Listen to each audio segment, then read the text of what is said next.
اعوذ باللہ من الشیطان الرجیم، بسم اللہ الرحمن الرحیم۔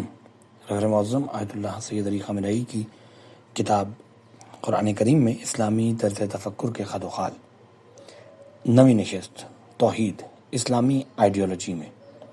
بسم اللہ الرحمن الرحیم۔ وَمِنَ النَّاسِ مَن يَتَّخِذُ مِن دُونِ اللَّهِ أَندَادًا يُحِبُّونَهُمْ كَحُبِّ اللَّهِ وَالَّذِينَ آمَنُوا أَشَدُّ حُبًّا لِلَّهِ وَلَوْ يَرَى الَّذِينَ ظَلَمُوا إِذْ يَرَوْنَ الْعَذَابَ أَنَّ الْقُوَّةَ لِلَّهِ جَمِيعًا وَأَنَّ اللَّهَ شَدِيدُ الْعَذَابِ۔ ایک الہی شخص یہ کہتا ہے کہ جو کچھ ہم دیکھتے ہیں اس سے ماورا ایک حقیقت ہے جو ہر اس چیز سے ارفع و اعلیٰ اور عظیم ہے کہ جسے ہم دیکھتے ہیں اور مشاہدہ کرتے ہیں۔ اگر وہ حقیقت نہ ہوتی تو یہ موجودات وجود میں نہ آتی، جبکہ ایک مادی شخص کا یہ کہنا ہے کہ ایسا نہیں ہے۔ ہم جو کچھ دیکھتے ہیں اس کے علاوہ کسی چیز کے معتقد اور پابند نہیں ہو سکتے۔ ہم نے لیبارٹریوں اور تجربہ گاہوں میں بہت تلاش کیا، لیکن جس ہستی کے آپ لوگ قائل ہیں وہ ہمیں کہیں دکھائی نہیں دی۔ مادی اور الہی لوگوں کے اس جھگڑے کو ہم کتابوں اور اس موضوع سے مربوط بحثوں پر چھوڑتے ہیں۔ ہمارا ماننا ہے کہ آج کے مادہ پرست اگر اس بات کے قائل ہیں کہ کوئی خدا نہیں ہے تو اس کی وجہ مکتب الہی سے مایوسی ہے، کیونکہ وہ سمجھتا ہے کہ اس دنیا کا نظام، عدل کا قیام، طبقاتی نظام کا خاتمہ مادہ پرستی پر مبنی فکر کے بغیر ممکن نہیں ہے۔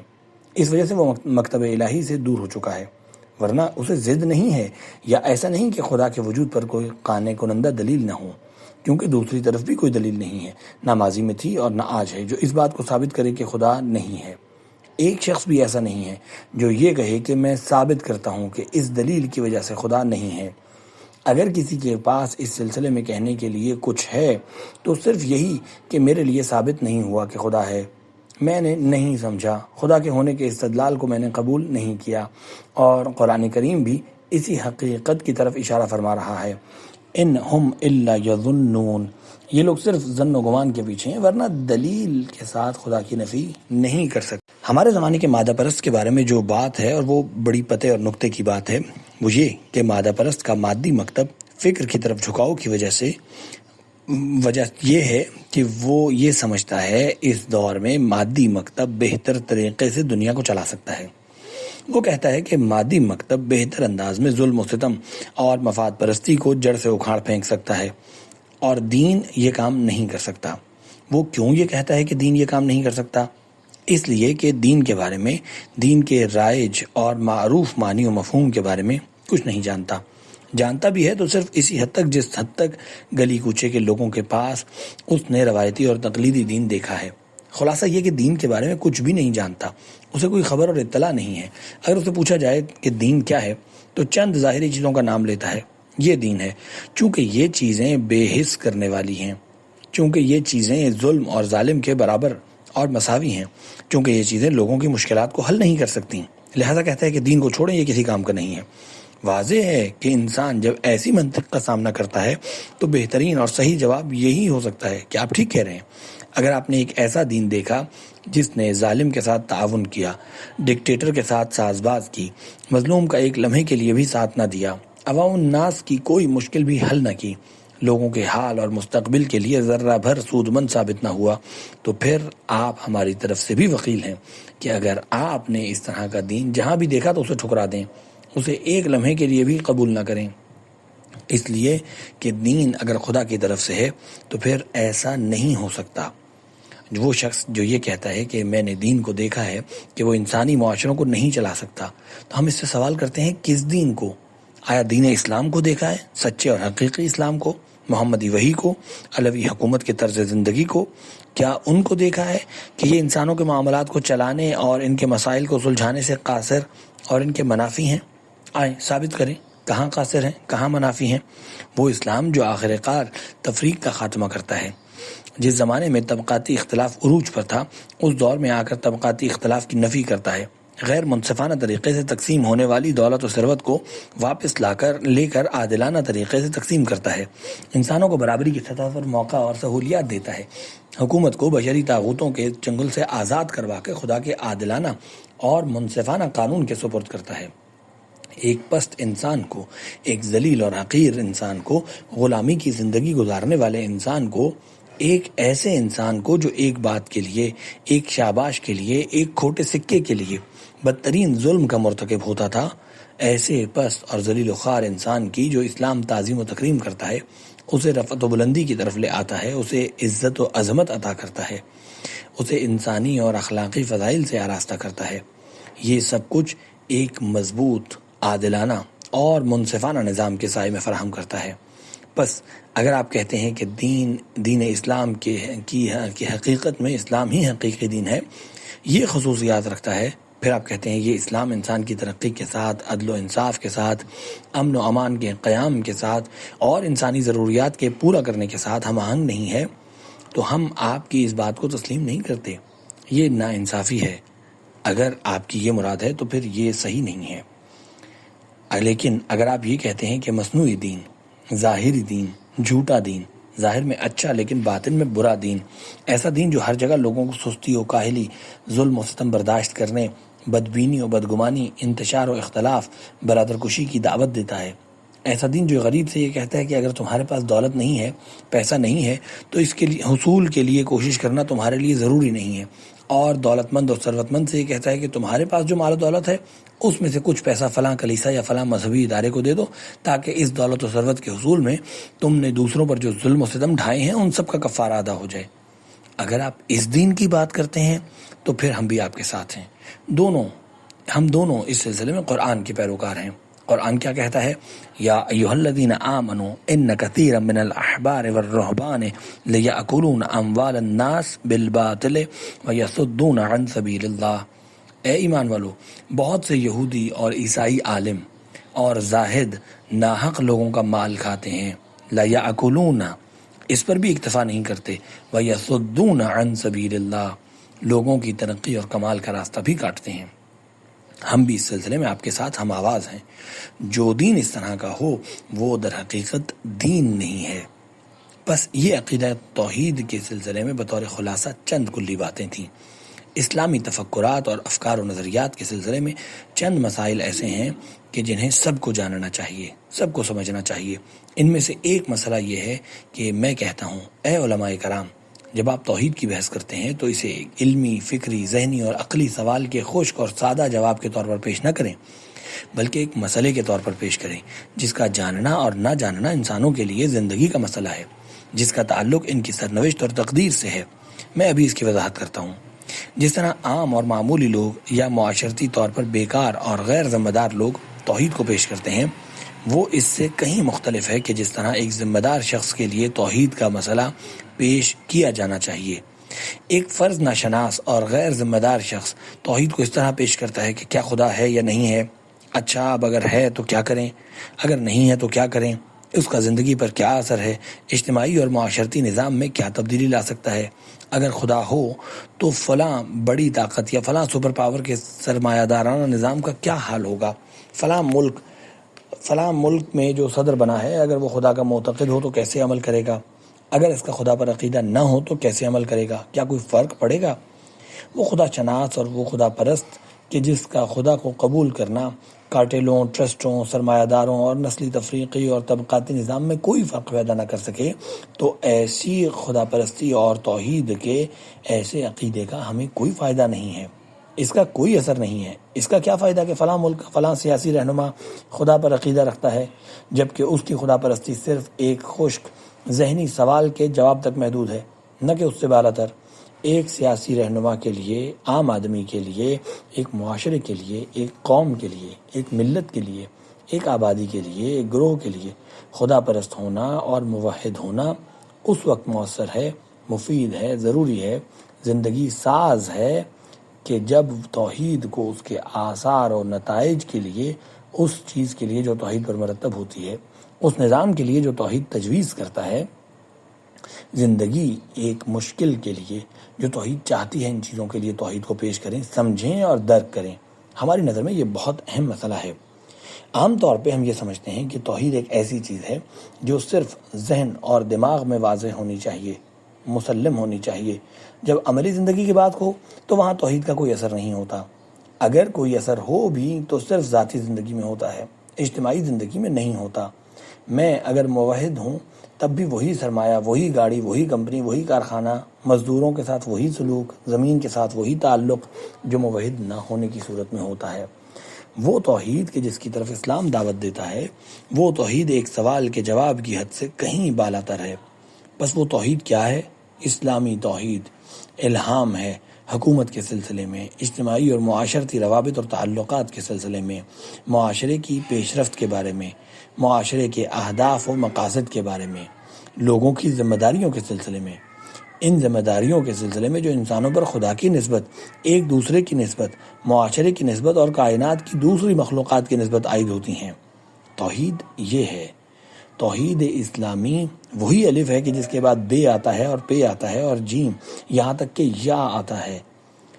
ایسا نہیں کہ آپ کہیں خدا ایک ہے دو نہیں اور بات ختم ہو جائے۔ خدا ایک ہے اور دو نہیں کا مطلب یہ ہے کہ آپ کے اپنے وجود پر بالخصوص، آپ کے معاشرے پر بالعموم خدا کے علاوہ کسی اور کو فرمانروائی کا حق حاصل نہیں ہے۔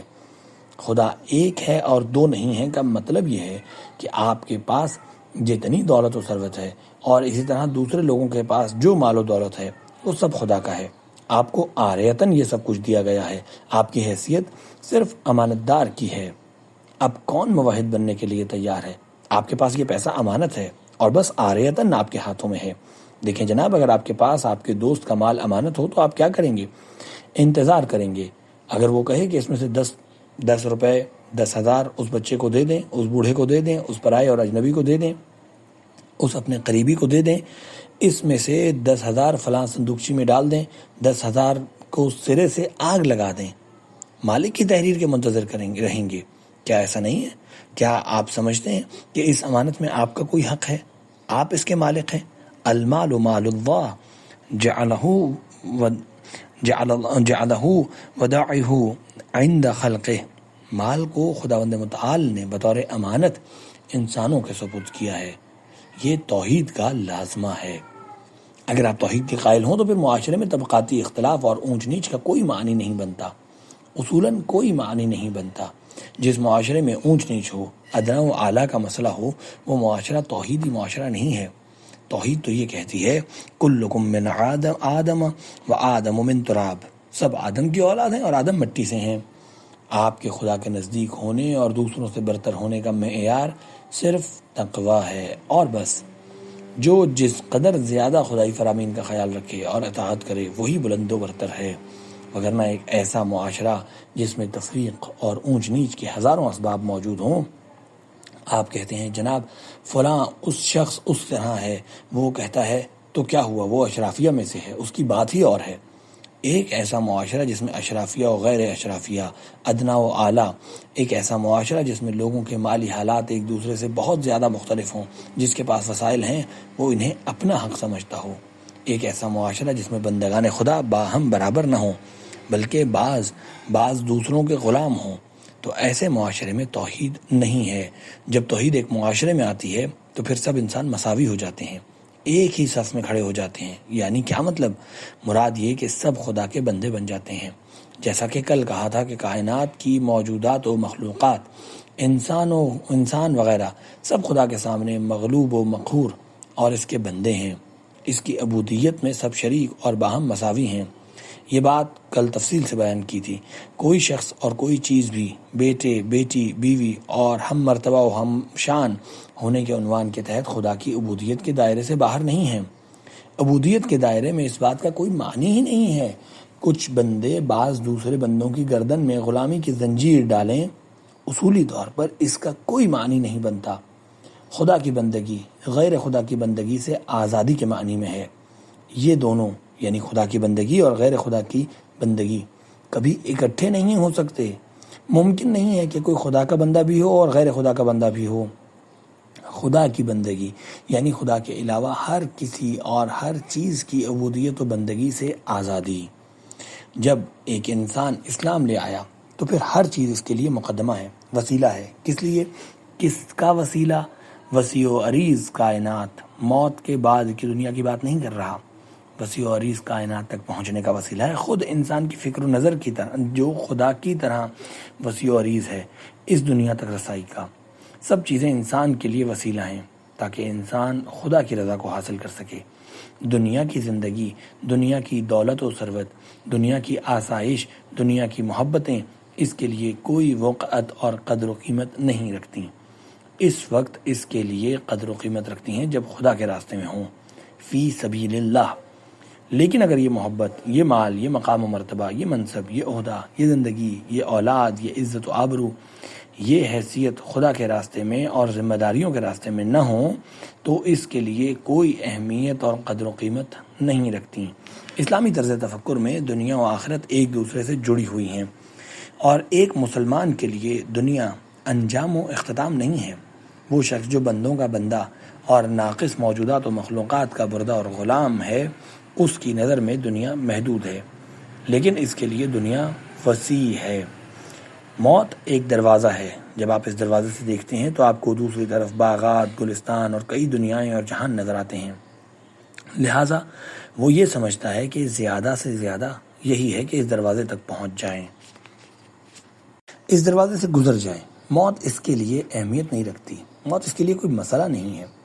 یہ توحید کے جلوے اور پہلو ہیں، البتہ توحید کے بارے میں زیادہ منظم انداز سے مختلف عناوین کے تحت بحث کرنی چاہیے، اور انشاءاللہ اگلے دنوں میں کریں گے۔ سورہ بقرہ کی آیات ہیں، قیامت کے دن کے ایک منظر کی تشریح ہے جو مسئلہ توحید سے پوری طرح مربوط ہے۔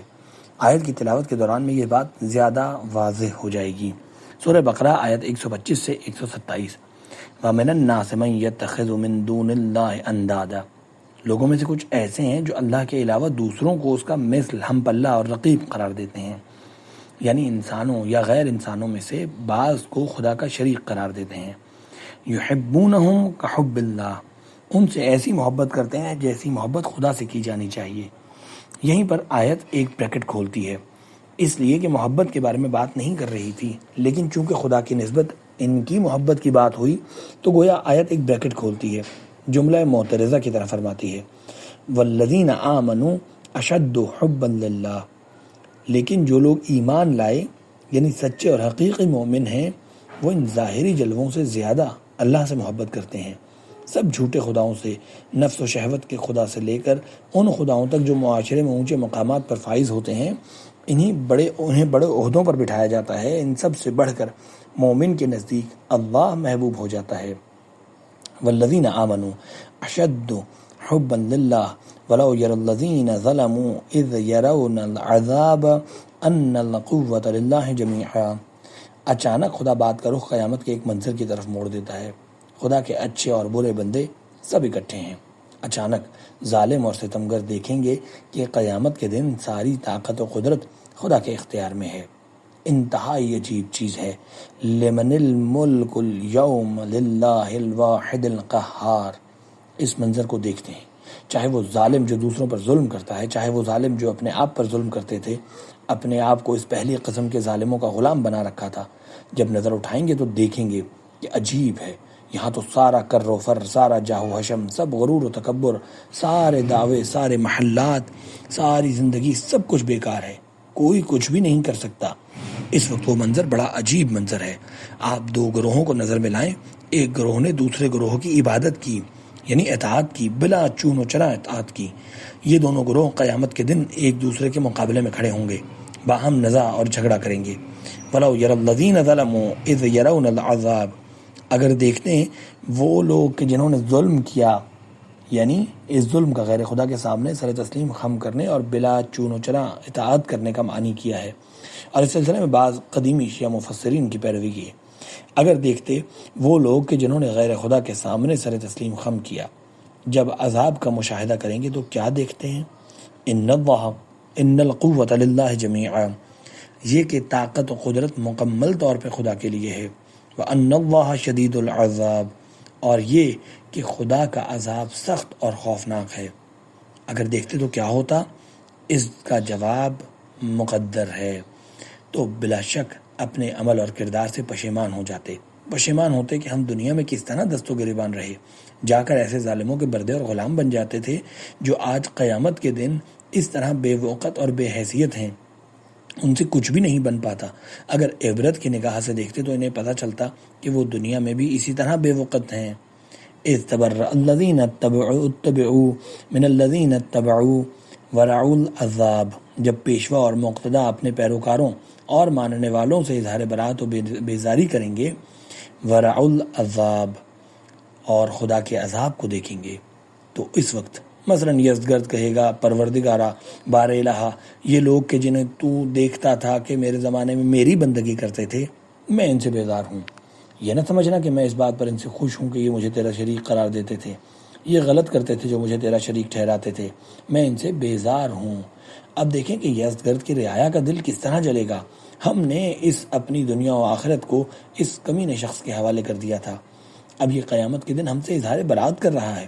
اب دیکھیں قرآن کریم کی یہ آیت کیا کہتی ہے، استبرأ الذین اتبعوا من الذین اتبعوا ورعوا العذاب، جب پیشوا و مقتدا اپنے ماننے والوں اور پیروکاروں سے اظہار برات کریں گے اور خدا کے عذاب کو دیکھیں گے، وَتَقَطَّعَتْ بِهِمُ الْأَسْبَابُ، ان کے درمیان تمام رشتے ناطے ختم ہو جائیں گے، وَقَالَ الَّذِينَ اتَّبَعُوا، اور پیروکار کہیں گے، لَوْ أَنَّ لَنَا كَرَّةً فَنَتَبَرَّأَ مِنْهُمْ كَمَا تَبَرَّؤُوا مِنَّا، اے کاش ہمیں دنیا میں لوٹا دیا جاتا تاکہ ہم بھی ان سے اس طرح اظہار برات کرتے جس طرح وہ آج قیامت کے دن ہم سے اظہار بیزاری کر رہے ہیں۔